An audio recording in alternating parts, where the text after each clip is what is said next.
Atamoglan Mammadli in Commerce, True History of Armenians, and the Origin of the Armenians.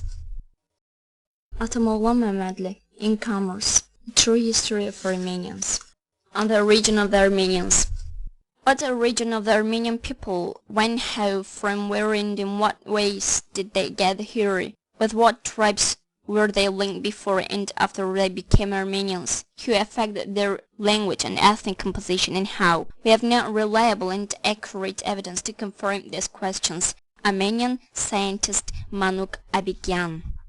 Every people or race has played a role in the creation of its culture. Historical sources also show this. However, written history has also preserved numerous truths, facts, and evidence about people who always caused damage to humanity and played a negative role in historical processes and in reactionary military political alliances. Despite the positive attitude of Azerbaijan and Ottoman Turks who made an irreplaceable and valuable contribution to their culture, the treacherous actions of the Armenians are notorious for the policy which they have always conducted against the Muslim world, have compelled authors of different nationalities to take an impartial view of the origin of these directs, the evil role of these hybrid ethnic groups throughout history, and the fictitious Armenian history that is written and shaped by Armenian historians, and to write the true history of the Armenians and bring it to the attention of the world community.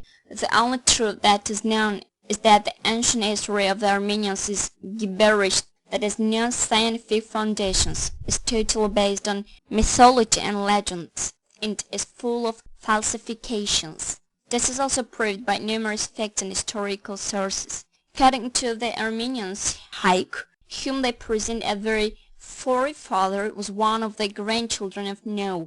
Allegedly, after the ship of Prophet Noah ran aground on Mount Ararat, Haik, the child of Noah's son, Japheth, went to the Mesopotamia, participated in the construction of the Tower of Babylon, and then settled in the mountainous area of eastern Anatolia, which they call Greater Armenia.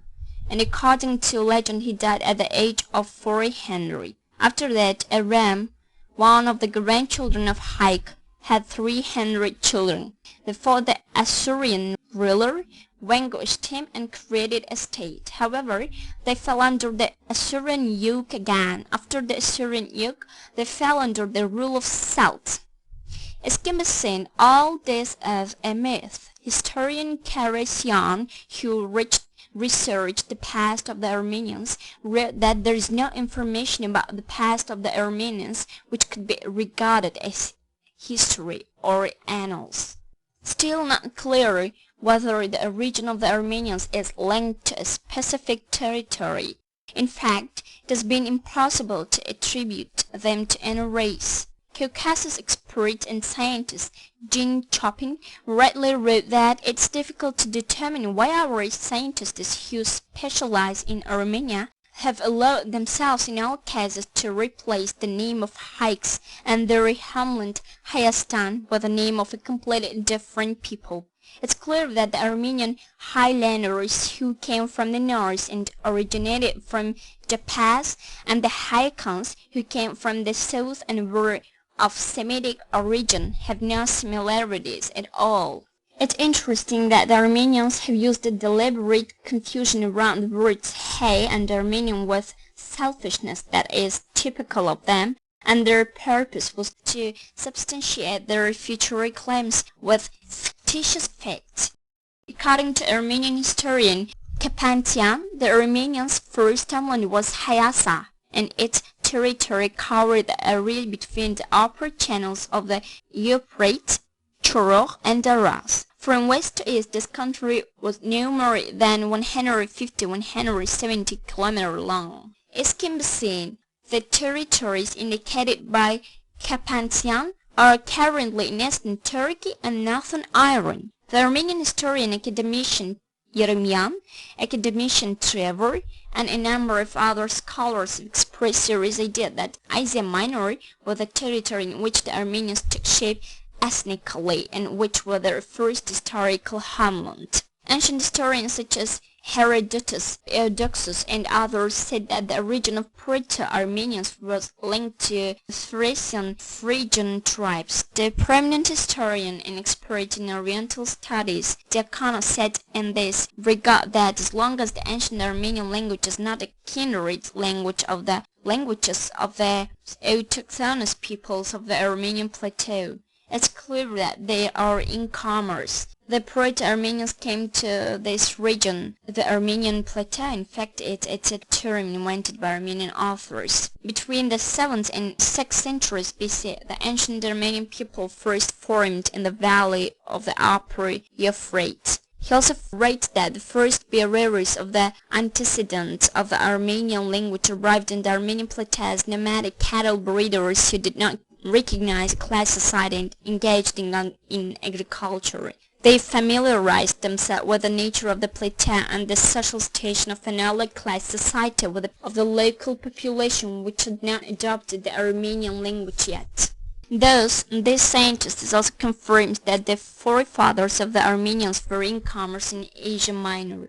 It's interesting that the falsifier Armenian historians are bringing over backwards to prove that their people are autochthonous and that the forefathers of the Armenians have lived in Asia Minor since time immemorial. The collective work of prominent Soviet scientists, the history of the ancient world, clearly said that the latest idea that Armenians are autochthonous in this plateau, Armenian plateau, cannot be regarded as well-founded for a number of reasons. The book then totally substantiated this idea from a scientific point of view. According to the account of any writer, language source describes a small province on the territory that covers the upper reaches of the Tigris and the Euphrates in eastern Asia Minor and the east of present-day Turkish territory as Armenia. He read that before the Armenians, who formed a branch of the Phrygian tribes which arrived from the Balkans, the population of these territories spoke the Hurrian-Luvian languages. It's interesting that, according to Kapanson, during a military campaign by the Achaemenid king Xerxes, the Armenians and Phrygians stood under one banner and Aloridians and Hesperus under another.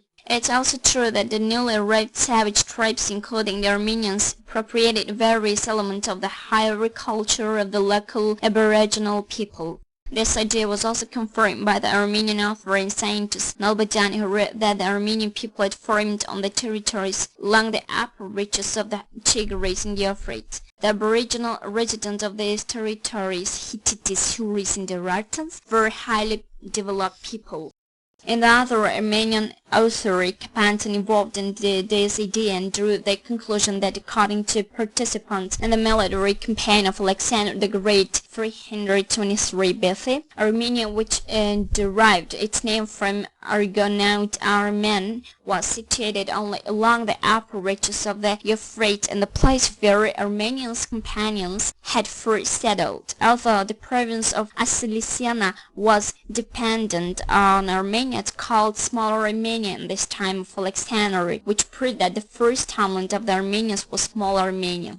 Roman author Pliny wrote that the Euphrates stored in Carinitis, a prefecture of a great Armenia. Moses of Kyrene wrote that Armenia came from the surroundings of Lake Van to the northeast and settled in a vast plain that was irrigated by gushing rivers flowing from the west. Although the Armenians subsequently presented the word Armenak as the name of a person, in fact it means Armon-ak, in other words the Armen tribe. According to researchers, the current Armenians, who are a branch of Phrygian tribes, arrived and settled in the provinces of Armi and then Hyassa. The Armenians who spoke a Semitic language and lived in northern Mesopotamia called the people who lived in the province in Armi, Armenia in their own language, while Hurrian-speaking Urartuans called them Armeni. The name does not mean ethnic affiliation. The provinces of Hyas and Armenia in eastern Anatolia, which the current Armenians regard the homeland of their forefathers, as being populated since time immemorial, before the present Armenians were given a name and before the descendants of Hyas migrated here from the Balkan Peninsula by numerous autochthonous peoples,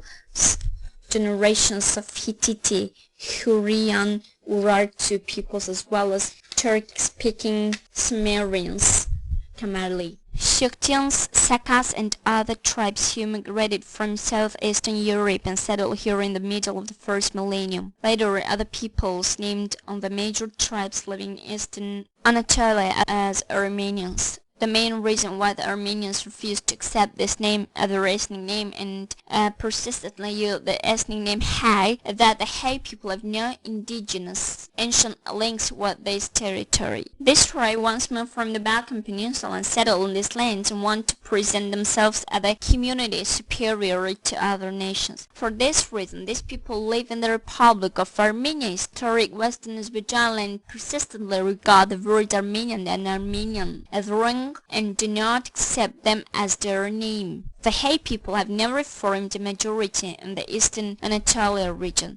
The local population of all of eastern Anatolia, which Armenian authors later named the Armenian Plateau, can be regarded as descendants of Hittite, Hurrian, Urartu and Turkic tribes that lived here there from ancient times. Researchers Shinarelman writes that while raising the issue of the ethnic genesis of the Armenian people, Armenian researchers first addressed the hypothesis about migration. For this reason, the forefathers of the Armenians very closely related to Phrygians, Thracians, and Greeks migrated from the Balkan Peninsula to Asia Minor and finally settled on the Armenian mountain range after having moved eastwards for centuries.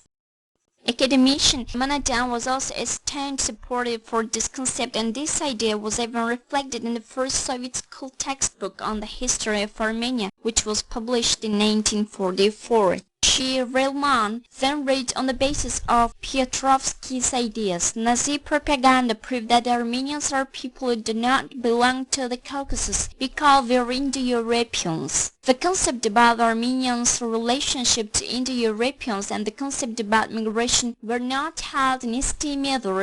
It was dangerous to talk about them, and Armenian authors started actively speaking an alternative approach that would have them from accusations of political disloyalty. This is how they started misappropriating Hyacinths and its name. We also drew attention to the fact that there is almost no information about the language of Hyacinths residents apart from some proper in-place names. The Economists wrote that there were no grounds to reconcile the theories of Hyacinths and Mushk. Vakhanov, who sharply criticized Khachaturian's concept, said that he did not rely on any evidence and distorted factual information. He supposed that there is no ground to liken Hyacinths to Nairi. Nairi is not at all a union of tribes, but an inaccurate geographical name. For example, a number of place names from the Armenian mountain range can find their explanation only from the previous languages of Armenians, and it's impossible to solve the issue of the language of the Hyacinth population on the basis of the small number of sources we have. Finally, the economy notes information from most of Hurrian's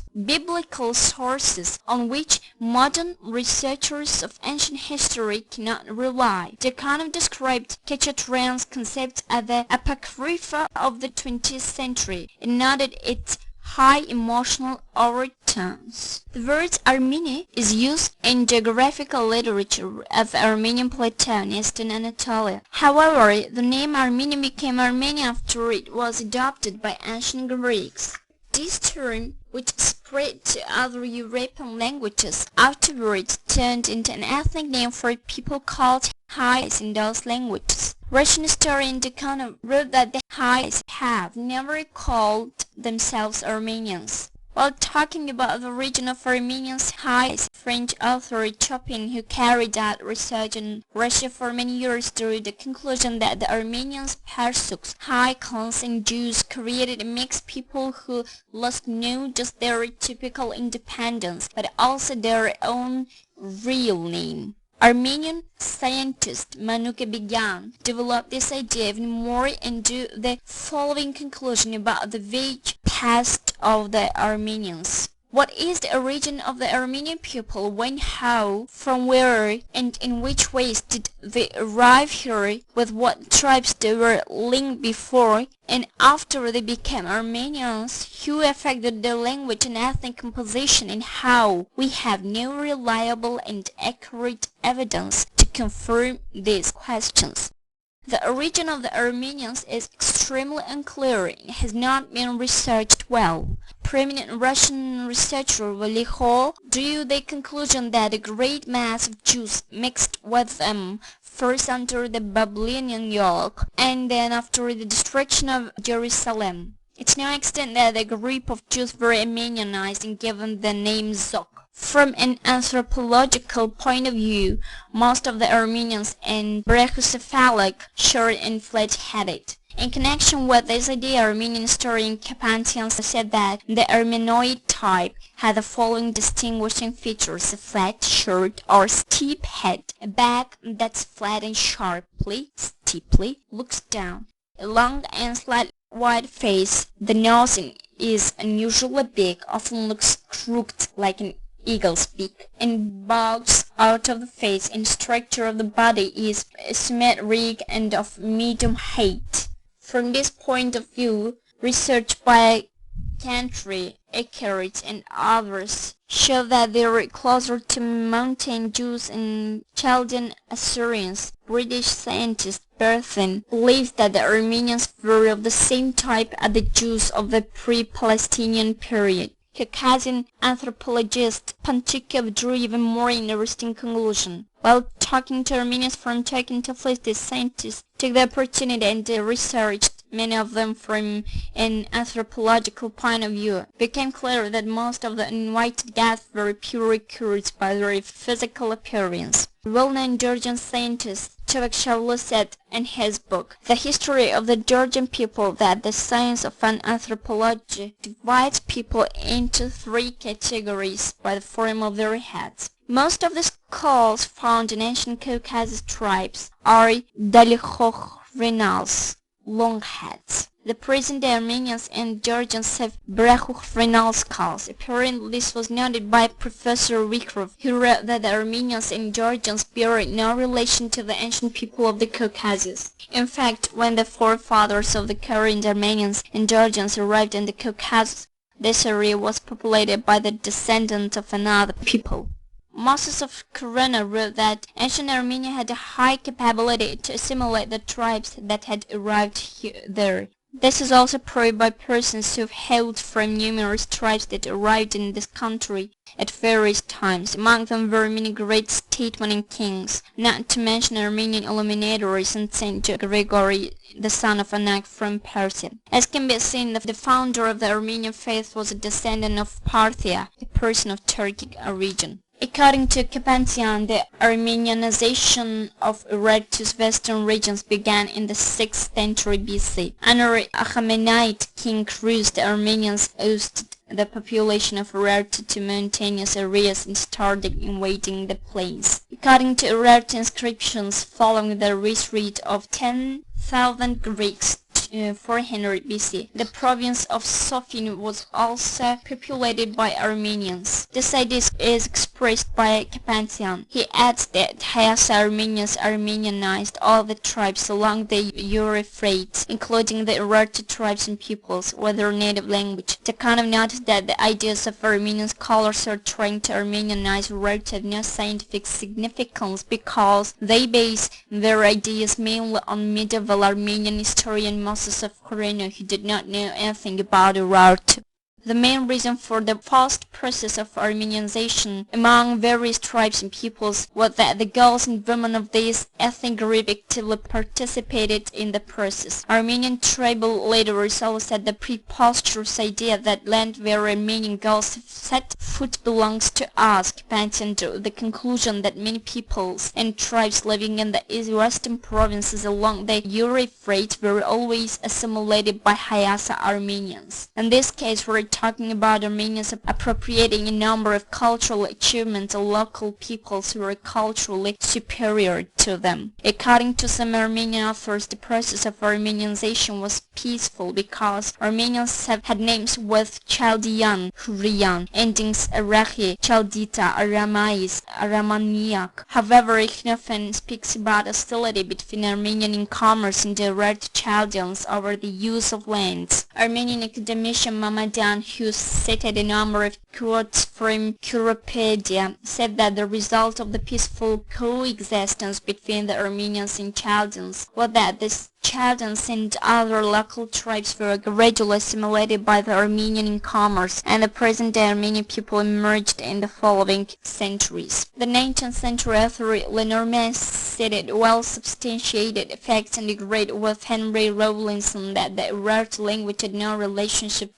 to the current Hyacinth language. The Hyacinths, who came from Phrygia, gradually seized mountainous areas in the east and ousted some of the ancient Urartuans from this territory and disgusted others, replacing their names, faith, language, and methods with their own. This idea is also confirmed by Armenian author Vermishev. It's known that the Urartuans spoke in the Ural Altaic dialects of the ancient Turkic language. This meant that they were descendants of tribes that derived from Asia, or to be more precise, from Altai and Siberia. While the ancient Armenian language belonged to Indo-European language family, the Hurrian and Urartu language were agglutinative languages, and these language words are formed by adding suffixes to the root of the word. In the new stage of appropriating historical Urartu, the Hyacinths acted under the name of New Armenians while communicating with foreigners. We can also come across this idea in the works of Moses and Corina and an anonymous writer. Kapantian wrote that the total Armenianization of this or that place in Urartu to a greater or lesser extent was completed only at the end of the 3rd and beginning of the 2nd centuries BC.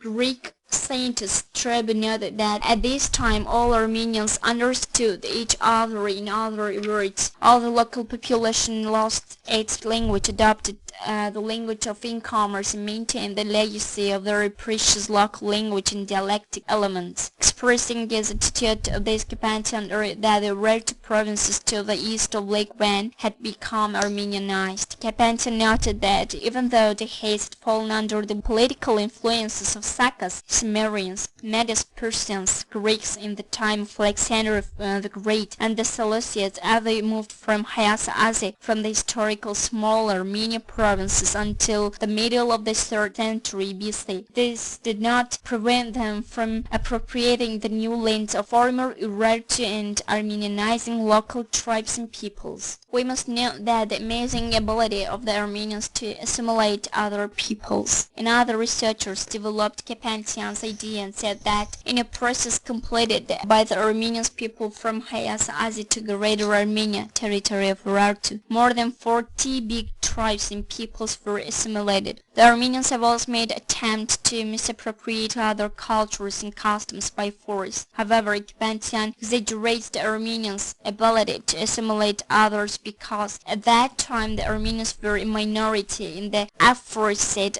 territory and had no power and ability to influence public political processes. For this reason, his attempt is nothing other than an attempt to diminish the role of other superior tribes and people and cast a shadow on their superior position. Probably Kapantian was aware that the Armenian Naharas princes were of different origins. For example, the Kamsarakans were of Persian origin, the Mamikonians of Central Asian Turkic origin, the Bagratinis of Jewish origin, the Artsens of Syrian origin. The Armenian magazine Merch, which was published at the end of the 19th century, spoke about the Armenians' ability to assimilate other peoples and noted that assimilated Armenians comprise a great part of them. Familiarization with both tribes, Armenians and Romanis, gives an observer interesting information that confirms the conclusion of the magazine. According to the author of the article, Romanis of Ganja, Tiflis, and other places mixed with Armenians and lost their identity, retaining only their family names. This idea can also be attributed to some of the Caucasian Albanians. Speaking about the part of the Nagorno-Karabakh population attributed to Armenians, Velichor wrote that the Christian population of Karabakh, Albania and Agvania, which is wrongly regarding the past, called Armenian hails from mountain and Turkic tribes and was Armenianized 3 or 4 centuries ago. Velichor is right. His ideas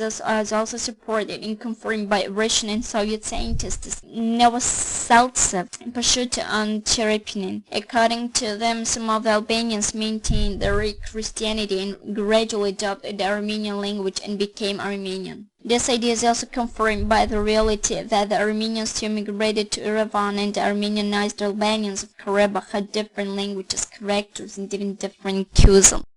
We'd not be wrong if we said that the blood of different peoples is flowing in the veins of the Armenians, because apart from peaceful assimilation, the Armenians also mixed by force with other peoples and ethnic groups. As is known, Romans, Greeks, Persians, Arabs, Turks, Georgians, and mountain people are treated with without ceremony Armenian women and girls who had no chance to defend their honor and dignity.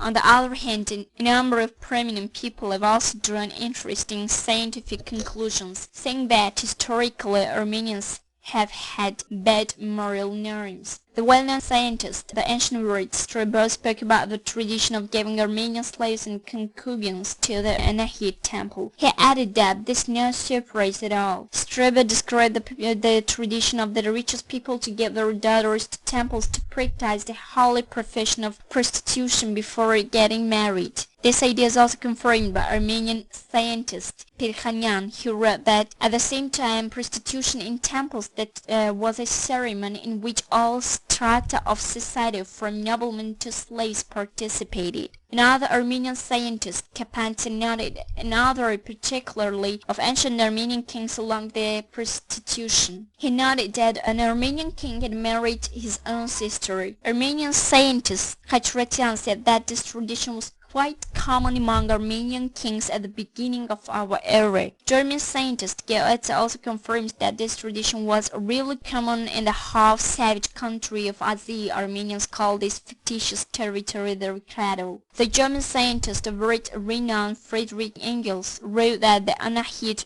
Herodots were the first prostitutes in Armenia. Those women and nuns working in Armenian churches constantly sold their bodies to passers-by, travelers, and merchants, and spent the money they earned on laying the foundations of new Armenian churches and other needs. This job then turned into a famous and favorite profession of Armenian women. Kapantin proved that church prostitutes Herodots rendered services at the Anahit temple. Later, another prominent German scientist, Karl Marx, who studied in detail the history of world nations, including the Armenians, as a result of intensive research, wrote about the moral norms of Armenian women and girls. Even though some of the world nations are trying to appropriate Armenian women's experience of betraying their husbands and keeping it secret from them, very few of them achieve this. Teenage Armenian girls gave up their virginity so early and so happily that you think they're not protecting the integrity of the fans of honor and are simply beating the dust of themselves. In this situation, there is no doubt that any type of blood is flowing in the veins of Armenians. Another prominent German scientist, Adam drew the conclusion after intensive research that the Armenians have no honor and shame. In subsequent periods, the fault in the Armenians' upbringing and behavior caused a feeling of revulsion towards them among the forward-thinking strata of the Russian people and even among high-ranking Russian officials. French author Chopin, who is known for his impartiality, wrote that from a moral point of view, the Armenians have never had a pleasant image. The occasional presence of brave people among Armenians who have given rise to many jokes about their cowardice in Asia is probably explained by this factor. It's clear that the blood of other nations is flowing in the veins of such people and that they are descendants of other nations, while pure Armenians, according to a Caucasian proverb, are more timorous than a rabbit. When the Armenians, who always call themselves Hays in their dreams, say Hayastan, they think that it was their ancient and first homeland. But in fact, such a territory never existed, and we are simply using this outside term, which is used as a synonym for the word Armenian, in order to clarify Went. Historical sources do not have any information about Hayastan, which has been rammed down the throat of the Armenians. The sources that are currently known as Armenian belong to Armenians, not to Hays, and they do not have any scientific basis. Just like the physical appearance and blood of the Armenians, their language is also mixed, rough and hybrid. If we look at the vocabulary of Armenian language, we'll see that 65% of its vocabulary is of Pahlavi origin, 30% of Syrian Cilician origin, and the rest are modern words that have entered this language. It's no accident that historian Sadaev, who researched Assyrian history, drew the following conclusion: it's difficult to determine the language spoken by ancient residents of Armenia. In turn, Adam Mas also drew the conclusion that the Armenians' character and language are rough. Kapanson wrote that in the book The History of Urartu. I have given a lot of words and forms that entered Armenian from the Urartu language. In other author, Acharya noted that the Armenians subsequently appropriated more than 200 Syrian words. Some of them were under the influence of Christianity. According to calculations of Armenian author Acharya, there are about 4,200 Turkic words in the Armenian language. Kapanson wrote that the Armenian language is not just Indo-European element, but also other alien element words, forms, and sound. If all the words appropriated from the Iranian, Syrian, Assyrian, Babylonian, Greek, Georgian, and other languages are discarded, and also if all the pure Indo-European words are separated, there will be up to 5,000 words left in Armenian. It must be noted that among Armenian surnames there are very few words of Armenian origin. It's also confirmed by Armenian scientist Avitian, who is an expert in this field. He wrote only 26.3% of Armenian surnames come from the Armenian language, while 194 of the remaining surnames have been taken from Persian, 113 from Turkic, 111 from Arabic, 60 from Greek, 54 from Jewish, and 44 from other languages. The Armenians divide their language into two parts: the ancient church language, Grabar, and the modern language, Ashgrabar. It's no accident that the Hay scientist Abovian wrote, I do not know a modern language that would be as different as modern Armenian from ancient Armenian. No other language is talking about Grabar has been so difficult for me. The author of these words is the person who has a good command of text languages. Then he clarified the reasons for this difficulty in the following way. All ideas, the structured words, and the individual words do not fit the way of speaking, the commanding, and in the modern period. If the peculiarities of the ancient Armenian language are so different from the modern language of the Hay people, then a question arises: what people does this language belong to? Churchmen and priests? Narcissus tried to clarify this problem, saying that the structure, the construction of the old Armenian language mostly fits the Tatar language.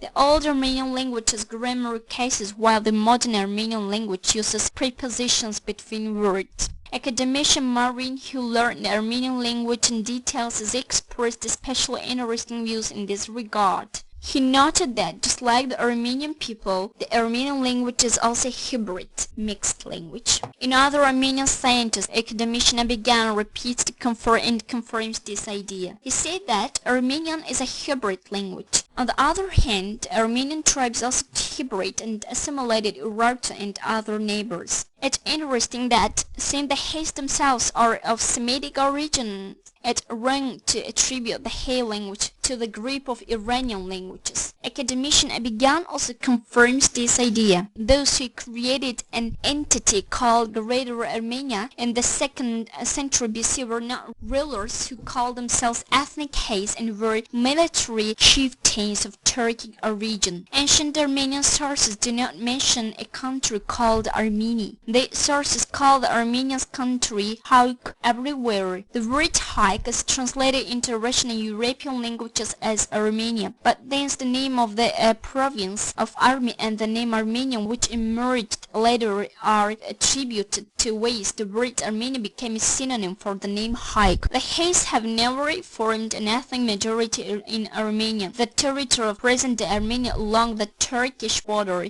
the Oghuz and the Oghuz country, which is historical West Azerbaijan land. The leading role there was played first by Kamars and Sakas who arrived there in the 7th century BC, and then by other Turkic nations that settled here in the early Middle Ages. Armenian saints Kapantian wrote that I have no doubt that, like I said before, the Hasaya movement to the Thos in Southeast was once led by Susians and Cimmerians. The popular Armenian myth about the first Armenian king Paruri, who was of Saka region, totally confirms my views.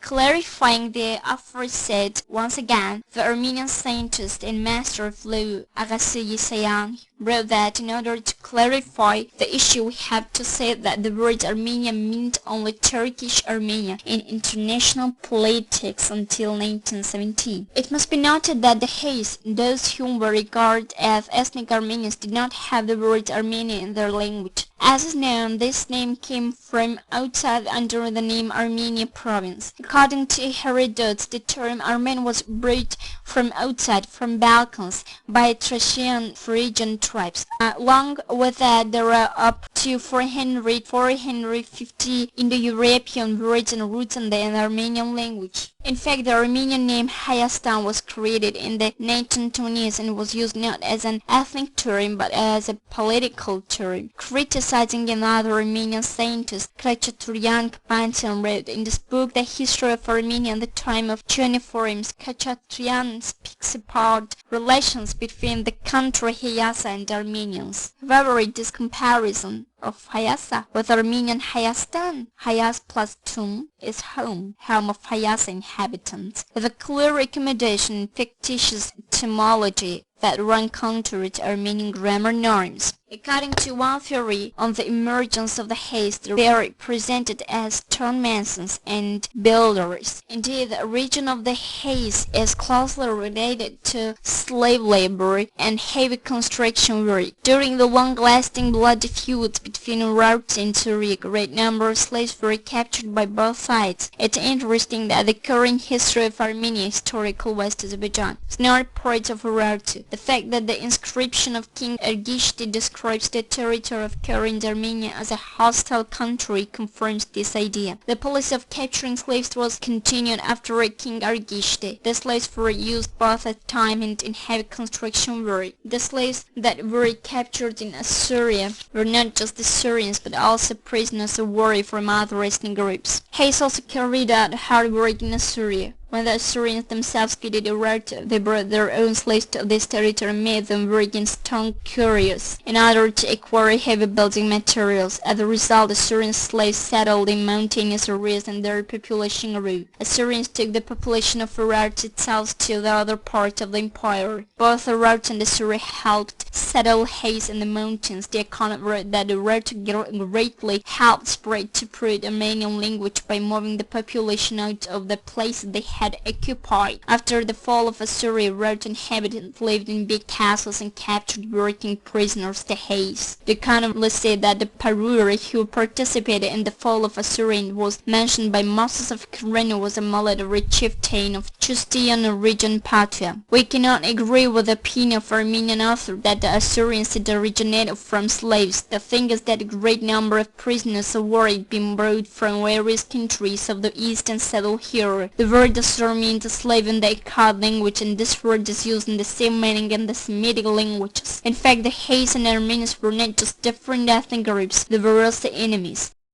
Kapantian wrote that, without denying that the Phrygians had some cultural, domestic and ethnic influence on the Hay Armenians, we have to say that at the same time there's no substantial information about Armenians originating from these tribes, tribal incomers, about their political and cultural leadership, about the relationship of their languages, and about these Phrygians bringing the ethnic name Armenian from the Balkans. Kapantian interprets the first homeland of Hayes, Hayas, as a hill.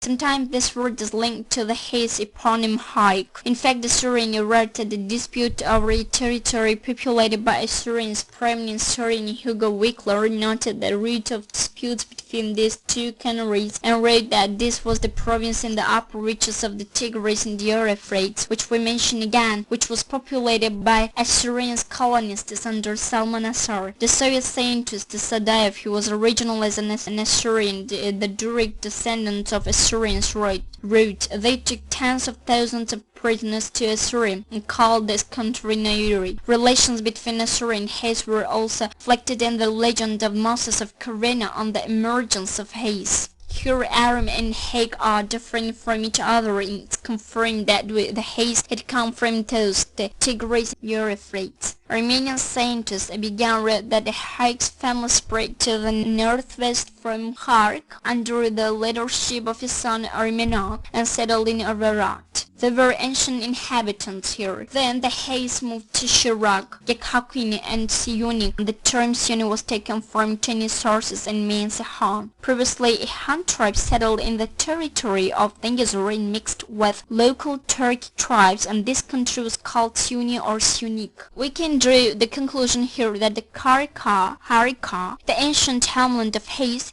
who were also called Hyasa, was situated in Assyrian territory, south of Urartu. This Harka had the same meaning as Karkar, a kind of prison and fort in Assyria. This is linked to the difficult life of slaves in ancient Assyria. Kar means stone in Armenian, and they adopted this word from the Persians, for example, Kachkar, and the people derived their name from this. It becomes clear here that the words Hay and Armenian are also absolutely different words. The Hays were descendants of forced laborers who worked as masons in various parts of the Assyrian Empire, did not have their own national songs and culture. Moses of Haran wrote that, as is the case now, the Hays were not very keen on science and verbally transmitted tongues in the past. For this reason, there is no need to talk about Mbeko, ignorant and savage people.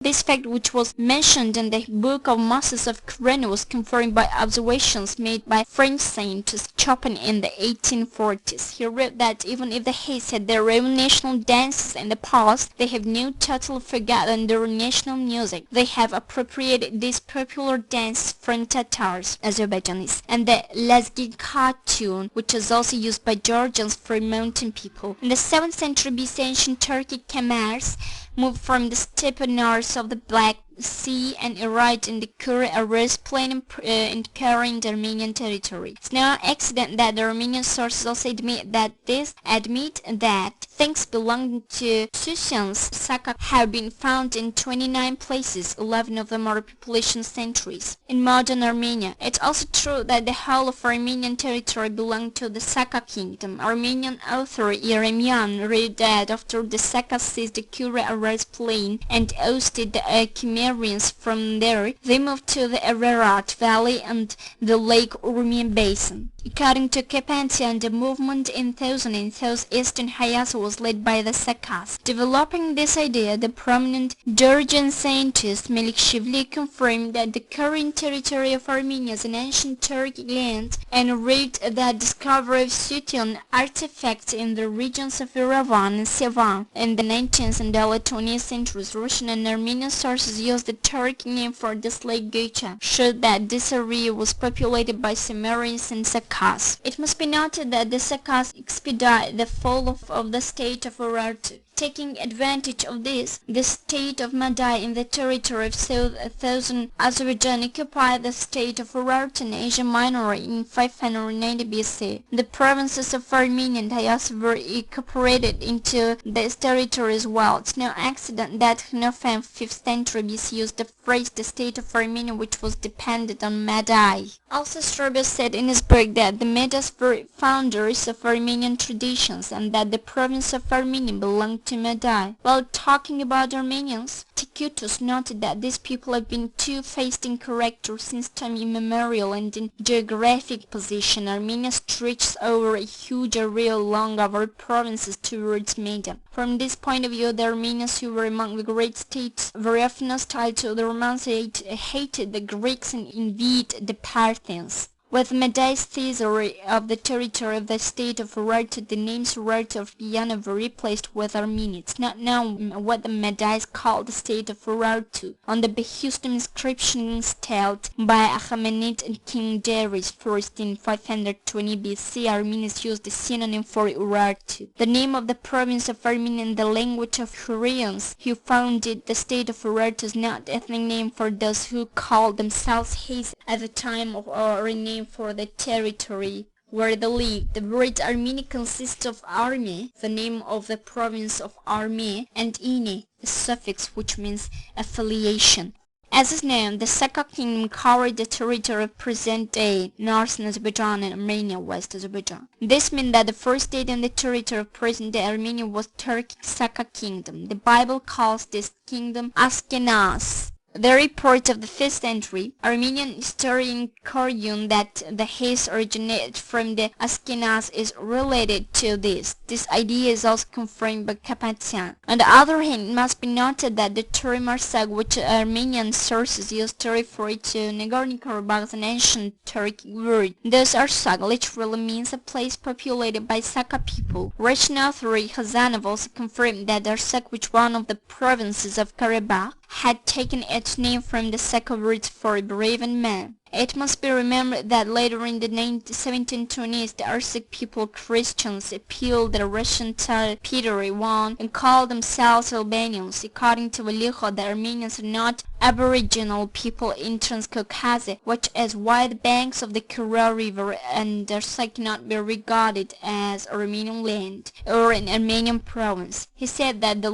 real origin of Karabakh residents who professed the Armenian Gregorian religion and Armenianized only 3 or 4 centuries ago was Albanian. Moses of Quran wrote about Armenians, those who called themselves Hys, that we are a small and weak people who live under foreign rule in most cases. The fact that the Armenians live in settlements that have Turkic names show that there were incomers in this area. The first rulers of Armenia were of Sakha region. Moses of Quran named the ruler of Armenia as Parir at the end of the 7th century BC. The author calls him Skawardi, someone from a Sakha family or the son of a Sakha. Russian historian Dekhanov also confirms this idea. For this reason, another prominent Russian historian, Piotrowski, wrote that Parir is an Armenian ruler of Scottian origin. The word Parir consists of the ancient Turkic word par, he is, or himself, and ur,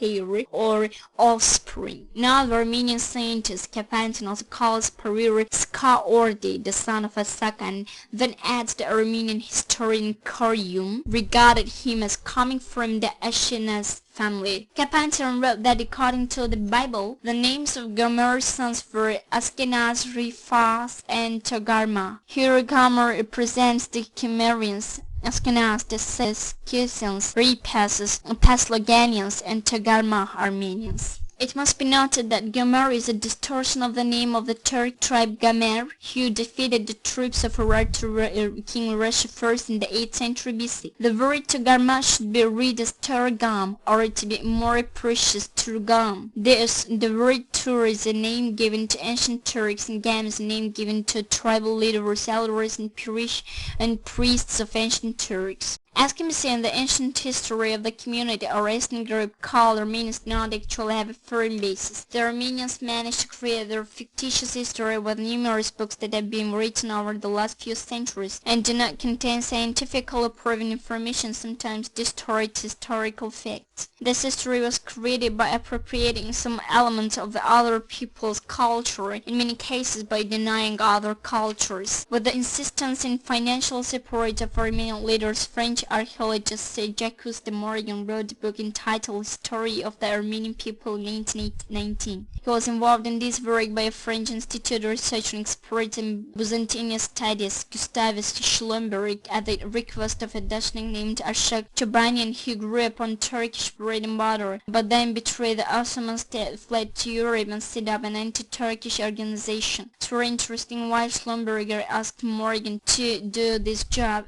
though he was a historian himself. The problem is that there were no effective historical sources on the history of Armenians. For this reason, Schlumberger gave up this responsible job. Morgan himself also repeatedly noted the lack of sources and did not want to take up this job. In response to Schlumberger's letters, Morgan wrote, "I think that the Armenian history, which bears my signature, should be comprehensively documented and substantiated with all our good intentions. But I realize that, Mr. Chobanian, and you want something else. You expect a book like Lenormand's by Great Greece without a bibliography. They slightly changed the situation. Here I have new material in the situation. Writing a storybook is a really titanic job." 84. In another letter, Morgan wrote, "I cannot write to you what sort of literature is needed to write on the history of the Armenians, because I don't know what has been published on these.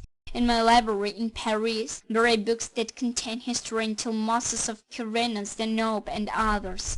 But in my book, the main attention should be paid to the Middle Ages. I don't remember any book on Greater Armenia before the fall of Ani. For this reason, writing the history of Armenians, Morgan used a book that had been sent to him by Armenians. First, the Scion of Armenian Cilicia, Vienna, 1889. Second, Leon le Magnificu, Alishan, Vienna, 1888.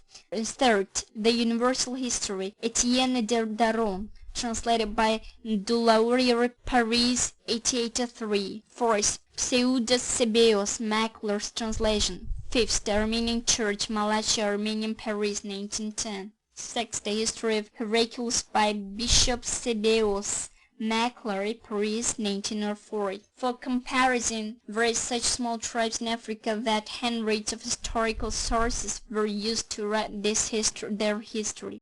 As can be seen, these books consisted of myth and religious legends. Apart from that, most of those who wrote on the history of Armenians were priests who used most religious legends that had nothing to do with reality. On the other hand, the history of Armenians written by Morgan and taken as a basis and promoted by Armenians, not based on serious scientific research and archaeological excavations. The author himself also admitted this. Morgan wrote in the introduction to the book that, "As for archaeological excavations, they are known at all because I have not carried out any research, but only fruitless excavations in the one area. As for the ancient period, from this point of view, we took the works of Greek and Roman classics as a basis without checking them." On the other hand, while writing on the ancient and early medieval period of the history, most Armenian researchers referred to annals of Moses of Kyrenos, which were based on myth. That's to say, the Armenians regard this book as a reliable source while learning their ancient history, whereas Armenian priests and then researchers deliberately put back the period in which Moses of Kyrenos lived for 3 centuries in order to make their false history even more ancient, and also reviewed and changed events he had stolen, copied, or rehashed from various sources. Well-known scientists of the world and Armenian researchers themselves have also confirmed this. At the end of the 19th century, Dr. Wettery wrote about Moses of Kyrenos in his Armenian works. Moses' work was lost and did not reach us in a complete and reliable form, and it has not been defined yet whether this work belongs to him. He presented this history as a book written in the 5th century. Moses of Kyrenos wrote his history by collecting popular stories and fairy tales in Cocteau, now Achilles. His first and second books are based on popular stories. He presented mythical characters as real rulers and distorted all information the way he wanted and thought. He took the Iranian heroic epics of the Hawk and Ardashir and information about Ascahani and the Sassanids from Iranian historians. Developing these ideas, the Armenian writer Georg Arslan drew the conclusion that we have to accept that Moses of Kyrenos had taken his tales from Syrian tales or heard them from Hierophants who who roamed Armenia and skillfully used them in his own work. In order to prove the reliability of these ideas, it would be worth consulting the well-known expert in Oriental studies who is knowledgeable about the Middle Ages, August Carrier. He confirmed in his work on Moses of Corinne that Moses lived not in the 5th century but in the 8th century. As can be seen, the ancient history of the Armenians is in fact based on methods and numerous false facts and events. And this was not this case. The Armenians would not have made a new attempt to write their history based on myth and fairy tales. When the Armenian State Republic was established on the historical lands of West Azerbaijan, which had been